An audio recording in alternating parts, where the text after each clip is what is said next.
Suresh Chaudhary, my YouTube channel Suresh physics point पर आपका हार्दिक स्वागत है। कैसे हो दोस्तों?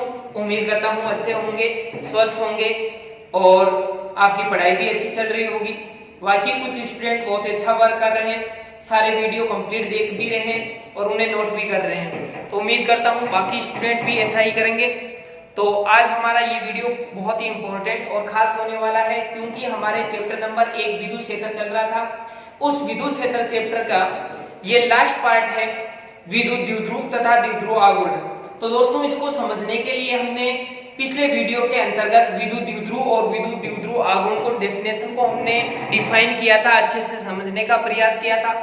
आज बहुत ही इंपॉर्टेंट टॉपिक को लेकर आया हूं और ये टॉपिक अक्सर 4 नंबर या 3 नंबर बोर्ड एग्जाम की दृष्टि से क्वेश्चन बनता है और कई बार आया हुआ भी है। तो उम्मीद करता हूं आपके लिए इजी हो ये टॉपिक और बहुत अच्छे ढंग से आप समझने का प्रयास करें। तो चलते हैं अपने टॉपिक पर। विद्युत द्विध्रुव के कारण हमने विद्युत द्विध्रुव पिछले वीडियो के अंतर्गत देखा था।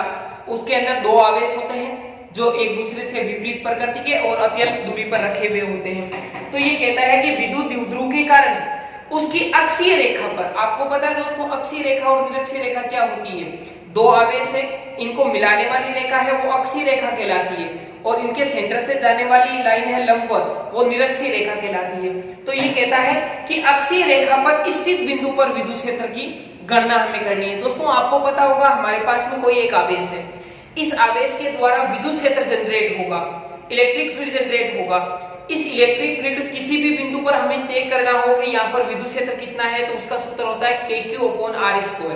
परंतु अपने पास में दो आवेशों का समूह है और उसके द्वारा हमें देखना है कि किसी बिंदु पर विद्युत क्षेत्र कितना है, तो हम कैसे देखेंगे? दो आवेशों का समूह का मतलब द्विध्रुव।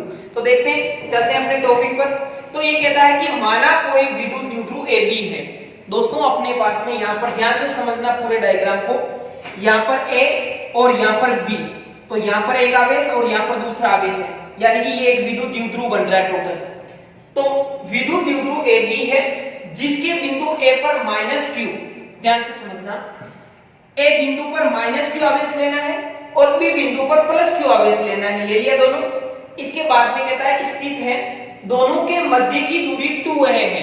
दोस्तों, हम दूरी ज्यादातर 2a या फिर 2r यानी कि 2 के गुणज में इसलिए लेते हैं या दूरी के गुणज में 2 के गुणज में इसलिए लेते हैं ताकि हमें आदि करने में कोई प्रॉब्लम नहीं हो। चाहे तो हम a भी ले सकते हैं, कोई दिक्कत नहीं है। तो यहाँ पर ये कहता है कि 2a है, विद्युत द्विध्रुव के मध्य बिंदु से अक्षीय रेखा पर स्थित r दूरी पर कोई बिंदु P स्थित है। देखो दोस्तों, ये इसका मध्य बिंदु O है और इस O से r दूरी पर एक बिंदु हमने लिया है P। यहाँ पर हमने क्या लिया है? एक बिंदु P लिया है। इस बिंदु P पर हमें विद्युत क्षेत्र का मान ज्ञात करना है। किसकी वजह से? इस आवेश और इस आवेश यानी कि दोनों आवेशों के समूह यानी द्विध्रुव के कारण। तो आगे ये कहता है कि जिस पर विद्युत क्षेत्र की गणना हमें करनी है। तो दोस्तों, हमने क्या किया, यहां से यहां तक दूरी हमने कितनी मानी? 2a और मध्य बिंदु से r दूरी पर हमें एक बिंदु P लिया जिस पर हमें विद्युत क्षेत्र की गणना करनी है। तो दोस्तों, आप खुद बताओ कि ये दूरी a हो गई, ये दूरी a हो गई, दोनों दूरियां a है। अब यहां से इस आवेश से इस बिंदु की दूरी कितनी है? क्यों? क्योंकि हमें उस आवेश से वो दूरी भी चाहिए जहां पर विद्युत क्षेत्र की गणना करनी है। तो इस आवेश से इस बिंदु की जो दूरी है इतनी तो कितनी, यहां से यहां तक, O से यहां तक तो हो गई r के अंदर ये दूरी क्या हो जाएगी? ऐड हो जाएगी, जुड़ जाएगी। तो टोटल कितनी बन जाएगी? r + a। तो ये दूरी तो हो गई इस आवेश की वजह से। इस आवेश से दूरी कितनी है? देखो दोस्तों, यहां से यहां तक तो है r और इसमें से a को यदि मैं घटा दूं तो ये दूरी बचेगी कि नहीं बचेगी? तो यहाँ पर r - a, ये दूरी अपने पास में आ गई। अब हम बढ़ते हैं आगे। तो दोस्तों, सबसे पहले तो ये देखते हैं कि इस आवेश की वजह से यहाँ पर विद्युत क्षेत्र की तीव्रता कितनी है और इस आवेश की वजह से यहाँ पर विद्युत क्षेत्र की तीव्रता कितनी है। तो मैं यहाँ पर लिखता हूं, बिंदु A पर स्थित आवेश के कारण P पर तीव्रता। दोस्तों, विद्युत क्षेत्र बोल दो या तीव्रता बोल दो, एक ही चीज है। तो तीव्रता कितनी होगी? EA बराबर, देखो दोस्तों, सूत्र क्या होता है विद्युत क्षेत्र की तीव्रता का KQ/R², यानी कि दूरी का स्क्वायर। तो यहाँ पर अपने पास में KQ यानी कि यहाँ पर आवेश कितना है -Q, तो माइनस तो आ जाएगा यहाँ पर और Q आ जाएगा यहाँ पर बटा। अब यहाँ पर हमें क्या लिखना है, दूरी, इससे इस बिंदु की दूरी जो कि कितनी है R+a, तो ये हो गई R+a की होल स्क्वायर, क्योंकि दूरी का स्क्वायर आता है इसलिए। अब हमें यहाँ पर माइनस लिख दिया है ना, तो हमें जरूरी नहीं है कि इसकी डायरेक्शन हम बताएं, फिर भी यहाँ पर माइनस है मैं बता देता हूँ। दोस्तों यहाँ पर एक कंफ्यूजन होता है, कुछ टीचर्स इसको इस प्रकार से करते हैं कि इसको सदिश रूप में ले लेते हैं शुरू में। जब इसको सदिश रूप में लिखते हैं ना, तो यहाँ पर डायरेक्शन -r दर्शा देते हैं। कुछ टीचर्स है वो इसको सदिश रूप में नहीं लेकर के जैसे मैंने किया वैसे सीधा करें, यहाँ पर माइनस लिखे तो भी ठीक है, यदि यहाँ से माइनस नहीं लिख करके यहाँ पर क्या दिशा लिख दें, दिशा इसकी किधर होगी, देखो माइनस आवेश से हमेशा विद्युत क्षेत्र अंदर की ओर होता है, प्लस आवेश से विद्युत क्षेत्र हमेशा बाहर की ओर होता है। तो यहाँ पर क्या लिखा हुआ है EA यानी कि अंदर की ओर, तो यहाँ पर दूरी किधर हो जाएगी, दिशा क्या होगी P से A की ओर। तो मैं लिख देता हूं यहां से P से A की ओर, ये इसकी डायरेक्शन होगी। अब इसी प्रकार हमें लिखना है बिंदु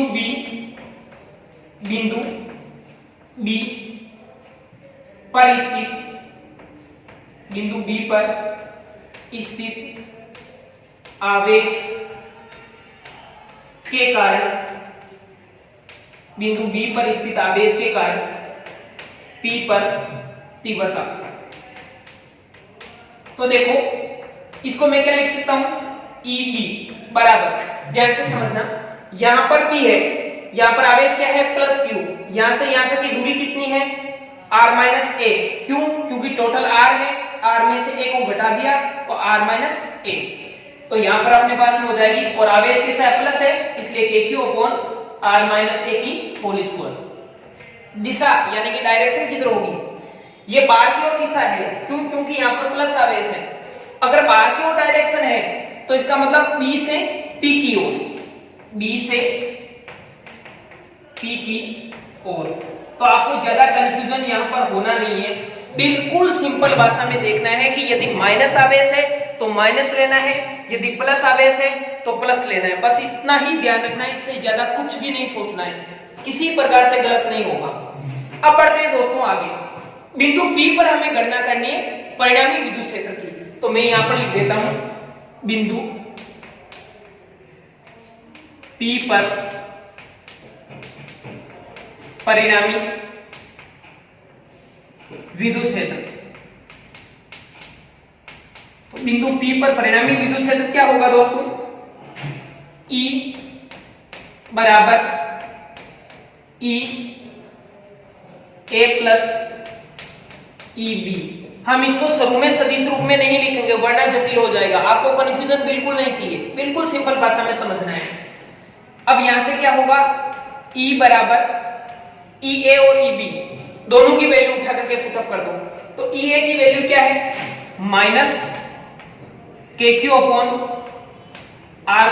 की होल स्क्वायर, प्लस B की वैल्यू क्या है KQ/R-a की होल स्क्वायर, KQ/R-a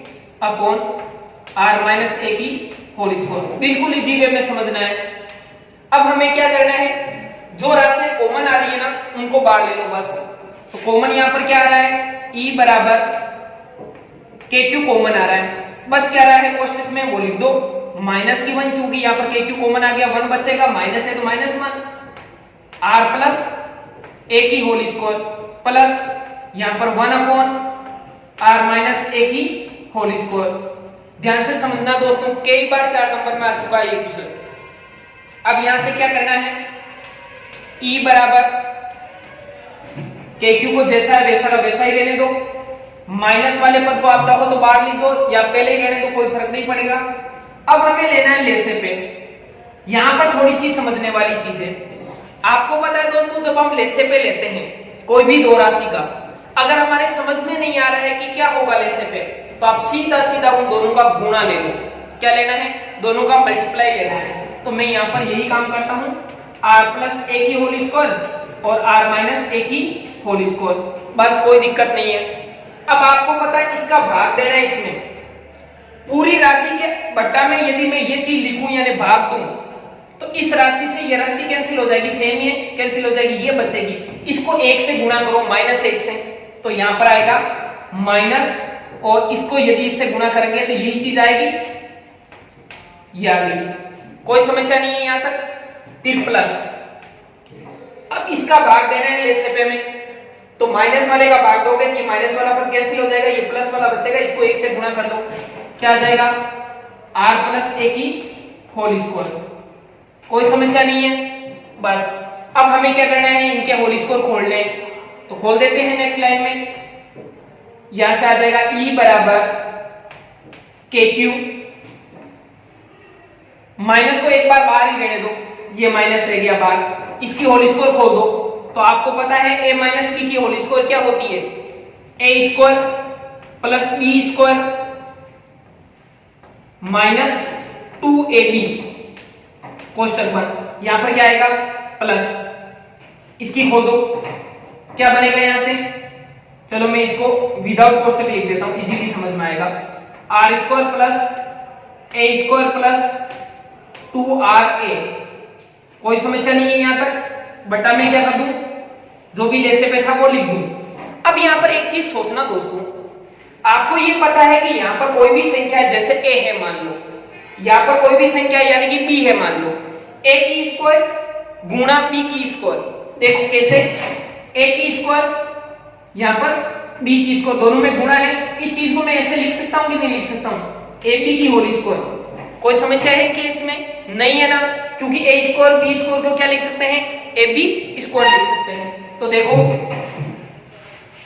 इसी को मैं ऐसे लिख रहा हूं, क्योंकि इसको a मान रहा हूं, इसको b मान रहा हूं, तो ये अपने पास में क्या आएगा, r + a r - b, और इन दोनों के ऊपर क्या आ जाएगा, होल स्क्वायर, क्योंकि इसकी b स्क्वायर और इसकी b स्क्वायर। अब बढ़ते हैं थोड़ा सा आगे, तो यहां से क्या होगा, E बराबर KQ, यहां पर देखो दोस्तों बार माइनस है, तो पूरे कोष्टक के चिन्ह क्या हो जाएंगे, चेंज हो जाएंगे। यहां पर आएगा माइनस की r स्क्वायर माइनस की a स्क्वायर, और यहां पर माइनस और माइनस क्या हो जाएगा, प्लस 2ra। फिर यहां पर प्लस, यहां पर क्या होगा, r square plus a square plus 2ra, और बटा में क्या होगा, इस चीज को समझना। यहां पर देखो दोस्तों a + b a - b, आपको पता है a + b into a - b, इसका सूत्र क्या होता है, a square minus b square. ये आपने 10th में पढ़ा है बहुत अच्छे ढंग से। a + b a - b का सूत्र क्या होगा, a square minus b square. इसी चीज को यहाँ पर लिख रहा हूं मैं, तो यहाँ पर अपने पास में क्या हो जाएगा, r square minus a square, और इन दोनों की क्या है, होल स्क्वायर। यहाँ तो कोई समस्या है क्या, देखो वापस एक बार इसको माइनस बोल दिया, ये चीज आ गई, इसको जैसा है वैसा का वैसा ही एज इट इज लिख दिया। अब यहाँ पर क्या है, a + b उस सूत्र के अकॉर्डिंग क्या हो जाएगा, r स्क्वायर माइनस दूसरा पद कौन सा a है, तो a स्क्वायर, और इसके ऊपर क्या है, होल स्क्वायर। अब देखो यहां से क्या बनेगा, E बराबर KQ, देखो कौन कौन से पद कैंसिल हो रहे हैं, ये माइनस का ये प्लस का कैंसिल, ये माइनस का ये प्लस का कैंसिल, ये प्लस का ये प्लस का, दोनों जुड़ जाएंगे। टोटल कितने होंगे, 4ra, बटा में क्या होगा, r square minus a square की होल स्क्वायर। इतना सा पद अपने पास में बचा कट पीट करके। अब देखो दोस्तों, आपको ये पता है कि जब हमने विद्युत द्विध्रुव की डेफिनेशन दी थी, तो हमने क्या कहा था, हमने यही कहा था कि दोनों आवेशों के मध्य की दूरी क्या होनी चाहिए, अत्यल्प होनी चाहिए। तो इसका मतलब यहां से लेकर के यहां तक की दूरी, यानी इनके बीच की दूरी यानी 2 है, क्या है, अति अल्प है, छोटा है। और यदि मैं इसका भी आधा कर दूं, मतलब केवल a लूं, तो और भी क्या हो जाएगा, छोटा हो जाएगा। और जब छोटी राशि का हम स्क्वायर करते हैं, यानी कि 0.1 का जब हम स्क्वायर करते हैं, तो अपने पास में 0.01 आता है, यानी और ज्यादा छोटी हो जाती है राशि स्क्वायर करने के बाद। इसलिए हम इसको क्या कर देंगे, नगण्य मान लेंगे या नेगलेक्ट कर लेंगे। यहां लिखेंगे इफ यदि r greater than a, यानी कि r बड़ा है किससे, a से। क्यों? क्योंकि a तो अत्यल्प है, r की हमें पता नहीं, r तो हम कितना ही ले सकते हैं। यानी कि यहाँ पर एक द्विध्रुव पड़ा है तो इससे हम 10 मीटर 15 मीटर 20 मीटर 25 मीटर कितना भी ले सकते हैं, पर द्विध्रुव के बीच की दूरी क्या होती है, बहुत ज्यादा छोटी होती है, इसलिए a छोटा है किससे, r से। If r greater than a, then तब क्या होगा, तब r स्क्वायर है ना वो और ज्यादा छोटा हो जाएगा किससे, और ज्यादा बड़ा हो जाएगा किससे, a स्क्वायर से। यानी कि a स्क्वायर बहुत ज्यादा छोटा हो जाएगा, अतः हम क्या कर सकते हैं, a स्क्वायर को नगण्य मान सकते हैं। नगण्य मानने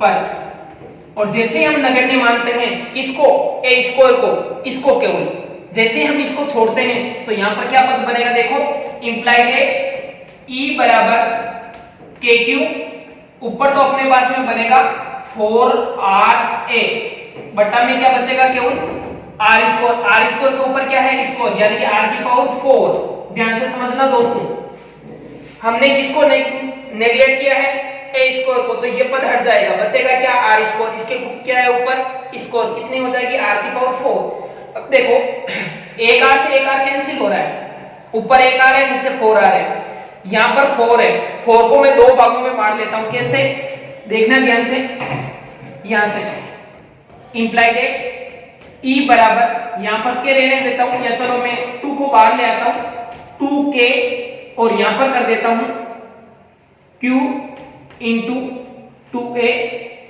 बटा r की पावर 3। ये चीज समझ में आई क्या, देखो एक बार, यहां पर 4 है, इसको मैं 2 इंटू 2 में लिख सकता हूं, तो मैंने 1 2 को तो बाहर लिख लिया, 1 2 को कोष्टक के अंदर लिख लिया।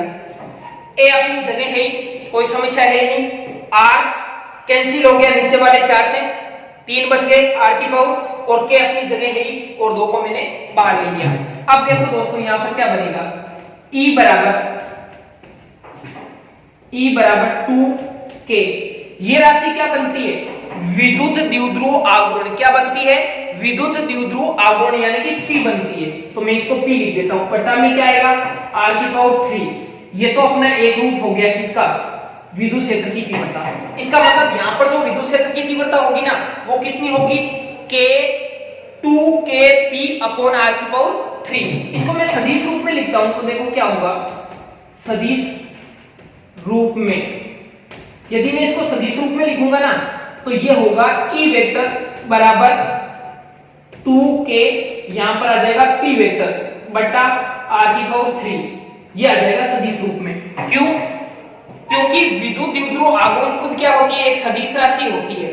तो p को सदिश राशि में कैसे लिखेंगे दोस्तों, जब हमने डेफिनेशन दी थी उस समय हमने ये समझा था कि q और उनके बीच की दूरी हमेशा विद्युत द्विध्रुव आघूर्ण कहलाती है, परंतु इसकी जो दिशा होती है ना वो किधर होती है, नेगेटिव टू पॉजिटिव। ध्यान देना दोस्तों, विद्युत द्विध्रुव आघूर्ण की जो दिशा होती है वो नेगेटिव आवेश से प्लस आवेश की ओर होती है। ये एक राशि ऐसी है जिसकी डायरेक्शन नेगेटिव टू पॉजिटिव होती है, और यहाँ पर विद्युत क्षेत्र की डायरेक्शन भी किधर है, नेगेटिव टू पॉजिटिव। क्यों, क्योंकि यहाँ पर कौन ज्यादा है, EB ज्यादा है। कौन ज्यादा है, EB। क्यों है ज्यादा, क्योंकि ये आवेश क्या है, नजदीक। जो आवेश नजदीक होता है उसकी विद्युत क्षेत्र की तीव्रता ज्यादा होती है। या ऐसे समझ लो, विद्युत क्षेत्र की तीव्रता का सूत्र क्या होता है, KQ upon R square. R यदि कम है तो विद्युत क्षेत्र की तीव्रता क्या होगी, ज्यादा होगी। तो इसकी दूरी है वो कम है तो इसका प्रभाव यहाँ पर ज्यादा होगा, इसका प्रभाव कम होगा। तो इसका मतलब जो पार्ट बचेगा दोनों में से वो कौन सा बचेगा, पॉजिटिव वाला पार्ट बचेगा, और उसकी डायरेक्शन किधर है, इधर। तो यहाँ पर माइनस टू पॉजिटिव डायरेक्शन है, यानी माइनस से बाहर की ओर है। तो जब माइनस से बाहर की ओर है तो द्विध्रुव खुद की आघूर्ण की दिशा किधर होती है, माइनस से प्लस की ओर। इसका मतलब दोनों की डायरेक्शन क्या है, समान है, इसलिए यहाँ पर मैंने केवल P वेक्टर लगा करके छोड़ दिया। अब यदि ग्राफ की बात करें दोस्तों तो आपको पता है कि यहाँ पर हम R लेते हैं और यहाँ पर हम E लेते हैं, और इसके बीच में जो ग्राफ बनेगा वो इस प्रकार से बन जाएगा, यानी थोड़ा सा झुकाव ज्यादा रहेगा। यहाँ पर मैं कर सकता हूँ E समानुपाती 1/r की पावर 3। ये अपने पास में क्या बन गया, ग्राफ बन गया। तो उम्मीद करता हूँ दोस्तों समझ में आया होगा। लॉन्ग है, दोनों के दोनों टॉपिक पर अच्छे हैं। एक बार स्क्रीनशॉट दो, फिर बढ़ते हैं आगे।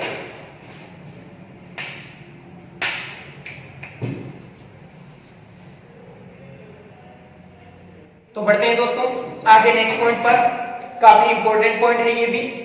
विद्युत द्विध्रुव के कारण, यानी कि अपने पास में जो विद्युत द्विध्रुव है उसकी वजह से उसकी निरक्षीय रेखा पर स्थित बिंदु पर विद्युत क्षेत्र की तीव्रता, यानी कि अपने पास में कोई भी विद्युत द्विध्रुव है उसकी निरक्षीय रेखा का मतलब लंबवत जो रेखा है उसके सेंटर से जाती है, उसके ऊपर कोई बिंदु स्थित है और उस बिंदु पर हमें क्या ज्ञात करनी है, विद्युत क्षेत्र की तीव्रता ज्ञात करनी है। तो दोस्तों चलते हैं अपने टॉपिक पर। ये कहता है कि माना कोई विद्युत द्विध्रुव ए बी है, ये मान लिया हमने विद्युत द्विध्रुव ए और बी, अपने पास में कोई विद्युत द्विध्रुव है जिसके बिंदु ए पर माइनस आवेश, यहाँ पर माइनस क्यू, और बिंदु बी पर प्लस क्यू आवेश स्थित है। दोनों के मध्य की दूरी 2a है, दोनों के मध्य की दूरी कितनी वाली 2a। फिर आगे ये बोलता है विद्युत द्विध्रुव के मध्य बिंदु से निरक्षीय रेखा पर स्थित, निरक्षीय रेखा पर स्थित बिंदु में या स्थित रेखा स्थित r दूरी पर कोई बिंदु P स्थित है जिस पर विद्युत क्षेत्र की गणना करनी है। देखो दोस्तों हमारे पास में वही थ्योरी है जो हमने पिछले टॉपिक में यूज की थी, बस अंतर इतना ही है कि यहाँ पर हमने लिखा है निरक्षीय और वहां पर लिखा था हमने अक्षीय। अब आते हैं थोड़ा सा डायग्राम को समझ लेते हैं, क्योंकि इन दोनों टॉपिकों में डायग्राम बहुत इंपॉर्टेंट है। ये समझ में आ गया पूरा टॉपिक समझ में आ जाएगा। यहाँ पर ए और यहाँ पर बी, यहाँ पर माइनस क्यू आवेश, यहाँ पर प्लस क्यू आवेश स्थित है, इनके बीच की दूरी 2a है, ये हो जाएगी a और ये हो जाएगी a। यहां से हमें इसके सेंटर से क्या करना है, r दूरी पर एक बिंदु लेना है P, इस P बिंदु पर हमें विद्युत क्षेत्र की तीव्रता निकालनी है। ये दूरी कितनी हो जाएगी, r हो जाएगी कंप्लीट। अब देखो इस आवेश की वजह से इस बिंदु पर जो विद्युत क्षेत्र की तीव्रता होगी ना वो होगी EB। कौन सी होगी, EB, B बिंदु की वजह से। तो EB की हमने पर प्लस आवेश है, इस वजह से क्या होगी, बाहर की ओर होगी इसकी डायरेक्शन। इस आवेश की वजह से इस बिंदु पर विद्युत क्षेत्र की तीव्रता जो होगी ना वो अंदर की ओर होगी। क्यों, क्योंकि माइनस आवेश है, यहाँ पर जो हमने माइनस आवेश लिया है इसकी वजह से अंदर की ओर होगी। इसको मैंने लिख दिया EA। अब हमने क्या किया, इनको घटकों में बांटने का प्रयास किया। तो हमने यहाँ पर कोण कितना ले लिया, थीटा, यहाँ पर कोण हमने कितना लिया है, थीटा। दोनों जगह थीटा थीटा ही होगा। क्यों, क्योंकि ये दोनों में क्या है, r सेम है, तो भुजा सेम है तो कोण भी क्या होंगे, समान होंगे सामने वाले। अब देखो ये कोण थीटा है तो आपको पता है ये कोण भी क्या होगा, थीटा ही होगा। क्यों, क्योंकि ये दोनों क्या है, एकांतर कोण है। ये दो समांतर रेखाएं हैं, ये वाली, इनको एक तिर्यक रेखा काट रही है, ये कोण थीटा है तो ये कोण भी क्या होगा, थीटा ही होगा। यदि ये कोण थीटा है तो इसका मतलब इस लाइन से, ध्यान से समझना दोस्तों, इस लाइन से ये जो विद्युत क्षेत्र है ना वो थीटा कोण बना रहा है, तो इस विद्युत क्षेत्र का इसके ऊपर जो घटक आएगा ना वो कौन सा आएगा, कोस वाला आएगा। तो मैंने यहाँ पर लिख दिया EA कोस थीटा। ऐसे यहाँ पर इसका ये कोण भी कितना बनेगा, थीटा ही बनेगा। क्यों, क्योंकि ये दो समांतर लाइनें हैं, इनको एक तिर्यक रेखा काट रही है, ये कोण जितना बनेगा उतना ही कोण ये बनेगा, तो यहाँ पर भी थीटा। तो इस विद्युत क्षेत्र इस रेखा से थीटा कोण यदि बना रहा है तो इसका जो घटक इस पर आएगा वो कोस वाला आएगा और वो होगा EB कोस थीटा। अब बात करते हैं इसका जो इधर वाला घटक है वो होगा EB sin थीटा और इसका जो इधर वाला घटक है वो होगा EA sin थीटा। अब EA sin थीटा और EB sin थीटा दोनों क्या है, परिमाण में समान है और दिशा में विपरीत है। परिमाण में समान कैसे है, क्योंकि EA और EB इनकी वैल्यू क्या है, एक जैसी है। पीछे क्या आ रहा है, sin थीटा तो वैसे क्या है, समान है। तो देखते हैं आगे कि बिंदु A पर स्थित आवेश के कारण तीव्रता, यानी कि बिंदु A पर स्थित आवेश की वजह से जो तीव्रता होगी ना, यहाँ पर देखो आवेश कितना है, Q, दूरी कितनी मानी है हमने, L, ये दूरी हम क्या मान लेते हैं, L मान लेते हैं P की। ये तो R ही, ये अपनी इच्छा से हम चाहे तो कुछ भी मान सकते हैं, मैंने यहाँ पर L ले ली, L हो गई। तो यहाँ पर सूत्र क्या हो जाएगा, E बराबर KQ अपॉन दूरी का स्क्वायर। दूरी कितनी मानी हमने, L की स्क्वायर। डायरेक्शन दर्शा देते हैं किधर से किधर है, P से A की ओर, तो P से A की ओर। माइनस नहीं लिखना है दोस्तों, इस चीज का ध्यान रखना है। क्यों नहीं लिखना है, क्योंकि उसमें तो हम डायरेक्ट इनकी वैल्यू यूज कर रहे थे, जबकि इसमें क्या कर रहे हैं, हम घटकों में विभाजित कर रहे हैं, इस वजह से माइनस यहाँ पर नहीं लेना है। आगे ये कहता है कि बिंदु B पर स्थित आवेश के कारण जो तीव्रता होगी EB बराबर KQ अपॉन L स्क्वायर और इसकी जो डायरेक्शन है वो B से P की ओर हो जाएगी। तो दोनों की वैल्यू क्या है अपने पास में, समान, क्योंकि दोनों आवेश क्या है, सेम है, दोनों की दूरियां क्या है, सेम है, तो दोनों के परिमाण भी क्या होंगे, समान होंगे। अब थोड़ा सा हमें यहाँ पर ये थ्योरी लिखनी पड़ेगी, इसको समझना ध्यान से कि विद्युत क्षेत्र EA तथा EB को घटकों में विभाजित करने पर, यानी कि EA और ई बी, इन दोनों को जब हम घटकों में बांटेंगे तो ई ए साइन थीटा और ई बी साइन थीटा परिमाण में समान होंगे और दिशा में विपरीत होने के कारण से क्या हो जाएंगे, निरस्त हो जाएंगे। यानी ये दोनों घटक हैं वो एक दूसरे से बराबर होने की वजह से और डायरेक्शन विपरीत होने की वजह से निरस्त हो जाते हैं। जबकि ई ए कोस थीटा और ई बी कोस थीटा एक ही दिशा में होने के कारण से क्या हो जाते हैं, जुड़ जाते हैं। अब देखो ई ए कोस थीटा और ई बी कोस थीटा दोनों एक ही डायरेक्शन में आ रहे हैं घटकों में विभाजित होने के बाद में, तो इसका मतलब बिंदु P पर जो परिणामी विद्युत क्षेत्र की डायरेक्शन होगी या परिणामी विद्युत क्षेत्र का जो मान होगा वो इन दोनों घटकों की वजह से होगा, क्योंकि ये दोनों घटक तो क्या हो गए, कैंसिल हो गए। अब यहाँ पर ई ए कोस थीटा और ई बी कोस थीटा दोनों जुड़ करके कुल मान बन जाएगा टोटल। तो हमने यहाँ पर लिख दिया ई परिणामी बराबर E A cos theta plus E B cos theta, और यहाँ पर दोनों की वैल्यू रख दी। इसकी वैल्यू कितनी है, KQ/L² यहाँ से, और इसकी वैल्यू भी KQ/L²। अब यहाँ पर देखो ये दोनों पद क्या है, एक जैसे हैं, समान है, तो यहाँ पर मैं क्या कर लेता हूँ, 2 लिख देता हूँ। क्यों, क्योंकि एक ही है, एक ही है, टोटल कितने हो गए, 2 पद हो गए, तो यहाँ पर ये चीज लिख दी। अब बढ़ते हैं थोड़ा सा आगे दोस्तों। अब हम बात करेंगे इस कोस थीटा की, यानी कि कोस थीटा की वैल्यू हमें यहाँ पर लिखनी होगी। तो आपको पता है यहाँ पर कोण कितना बन रहा है, थीटा कोण बन रहा है, और कोस में क्या आता है, लाल बटा कक्का से, लाल बटा कक्का से आधार अपॉन कर्ण। तो आधार दोस्तों आपको ध्यान से समझना है क्या होगा इसमें।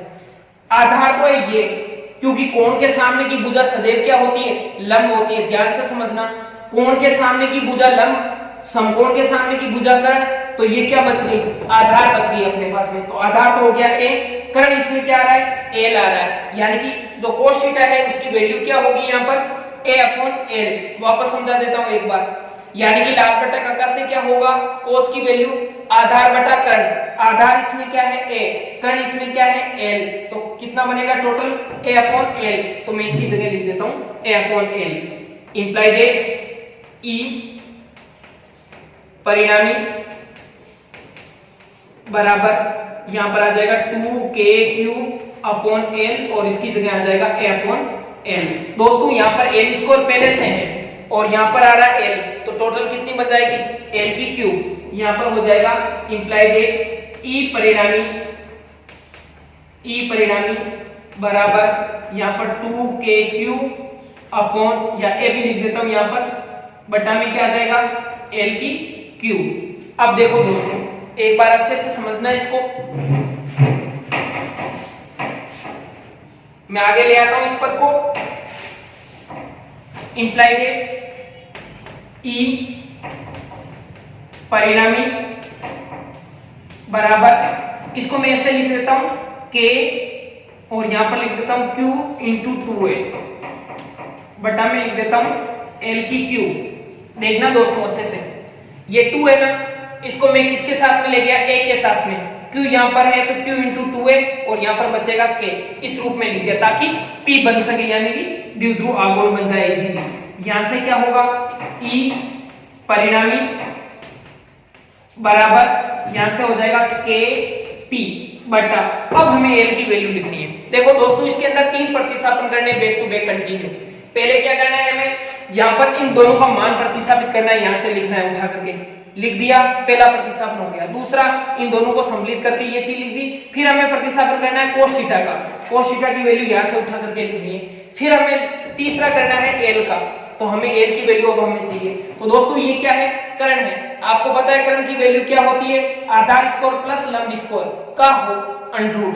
ध्यान से समझना, कर्ण स्क्वायर बराबर आधार स्क्वायर प्लस लंब स्क्वायर, और कर्ण की स्क्वायर हटाएंगे तो इन दोनों के अंडरूट। तो चलते हैं यहाँ पर एल की जो वैल्यू आएगी वो आएगी underroot a square plus r square और इसकी आ जाएगी पावर 3। यहाँ तक समझ में आई इजीली चीज, हमने कुछ नहीं किया है, सिर्फ एल की वैल्यू प्रतिस्थापित की है, उठा करके हमने लिखी है एल की वैल्यू। यहाँ से क्या हो गया, ई परिणामी बराबर, देखो क्या बनता है यहाँ से, के पी बटा, यहां से क्या बन जाएगा, अंडरूट का मतलब क्या होता है दोस्तों, आधी घात। अंडरूट का मतलब क्या होता है, आधी घात। तो आधी घात तो इसकी 3 ऊपर है, यानी कि 1/2 के इंटू में 3 करें तो 3/2 अपने पास में आ जाएंगे यहाँ से। तो ये आ गया अपने पास में ए स्क्वायर प्लस आर स्क्वायर और यहाँ पर आ जाएगा 3/2। 2। ये अपनी बात बन गई। अब यहाँ पर हमें वही चीज वापस लिखनी है, कौन सी? इफ यदि r है वो ग्रेटर देन a है, देन तब क्या होगा? r स्क्वायर है वो और ज्यादा बड़ा हो जाएगा किससे? a स्क्वायर से। तो हम क्या कर सकते हैं? a स्क्वायर को नगण्य मान लेते हैं। यहाँ पर नगण्य मानने पर जैसे हम a स्क्वायर को नगण्य मानते हैं तो यहाँ पर क्या बचेगा? r स्क्वायर बचेगा और ऊपर घात कितनी बचेगी? 3/2। तो 2 से 2 क्या हो जाएगी? कैंसिल। तो यहाँ पर अपने पास में हो जाएगा e परिणामी बराबर, ऊपर तो kp है, कोई समस्या है नहीं, नीचे यहाँ से ध्यान से सुनना, a स्क्वायर को हटा दें तो यहाँ पर बचेगा r स्क्वायर, 2 से 2 घात कैंसिल हो जाएगी, r की पावर कितनी बचेगी? 3। ये अपने पास में वैल्यू आएगी किसकी? परिणामी विद्युत क्षेत्र की। किसके ऊपर? निरक्षीय रेखा पर स्थित बिंदु पर। अब चाहे ये बिंदु यहाँ स्थित हो, यहाँ स्थित हो, यहाँ स्थित हो, कहीं पर भी स्थित हो, हम उस सूत्र के अकॉर्डिंग क्या निकाल सकते हैं? इसकी वैल्यू निकाल सकते हैं। यहाँ पर स्थित होगा तो r की वैल्यू कितनी हो जाएगी? 0। तो यहाँ पर विद्युत क्षेत्र की तीव्रता कितनी होगी? 0 बीच वाले पॉइंट पर। अब इसको सदिश रूप में लिख लेते हैं। सदिश रूप में हम शुरू से सदिश रूप में नहीं चलाएंगे दोस्तों, जटिल हो जाएगा, इसलिए हमें केवल इजी वे में रखना है। तो यहाँ से सदिश रूप में लिखेंगे तो हो जाएगा e, मैं निरक्षीय लिख देता हूँ इसको, निरक्षीय वेक्टर बराबर, यहाँ पर अपने पास में आ जाएगा a p वेक्टर बटा r की पावर 3। ध्यान से समझना दोस्तों, मैंने p वेक्टर तो लिख दिया, पर p वेक्टर की डायरेक्शन किधर होती है आपको पता है? p होता है नेगेटिव टू पॉजिटिव। यहाँ पर नेगेटिव कहाँ है? यहाँ पर। पॉजिटिव क्या है? यहाँ पर। यानी कि विद्युत द्विध्रुव आघूर्ण जो p है ना, उसकी डायरेक्शन होगी इधर, यानी कि नेगेटिव टू पॉजिटिव। जबकि यहाँ पर जो परिणामी विद्युत क्षेत्र आ रहा है ना, उसकी डायरेक्शन इस डायरेक्शन में, क्योंकि दोनों घटक इस डायरेक्शन में, इस वजह से P और E दोनों एक दूसरे के क्या है?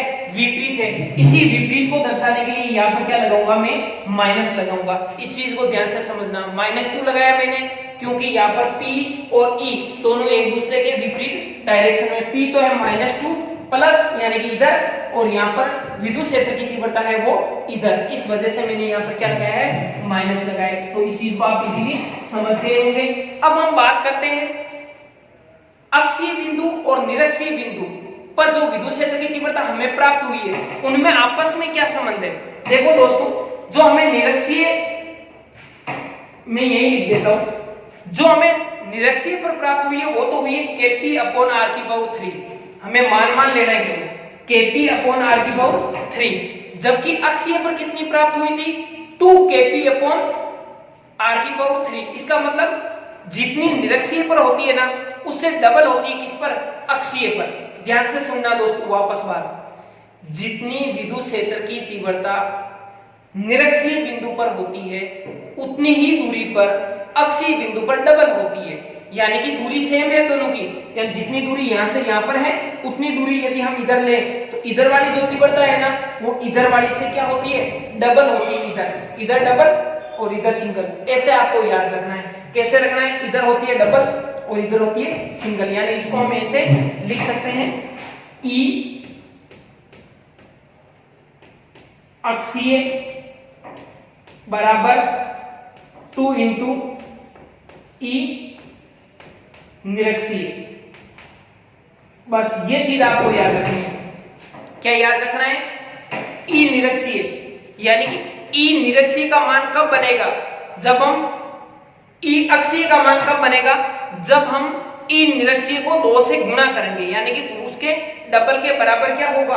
अक्षीय होगा। तो ज्यादा कहां पर होती है? अक्षीय बिंदु पर होती है। उम्मीद करता हूं समझ में आया होगा। एक बार स्क्रीनशॉट लो इसका।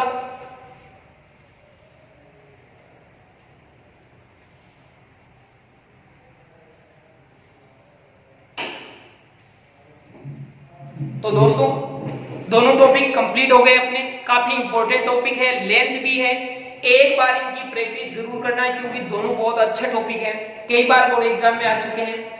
इसके बाद में नेक्स्ट वीडियो के अंतर्गत इस चैप्टर का लास्ट टॉपिक विद्युत जो अपना द्विध्रुव है उसका बल आघूर्ण की हम चर्चा करेंगे, और जो अपने 2-3 एग्जाम्पल है, उदाहरण है, उनकी भी चर्चा करेंगे। यानी कि नेक्स्ट वीडियो के अंदर हम चैप्टर नंबर 1 को कंप्लीट कर देंगे, फिर हम चैप्टर नंबर 2 पर बढ़ेंगे। तो उम्मीद करता हूं आप साथ में बने रहोगे। Thank you. जय हिंद।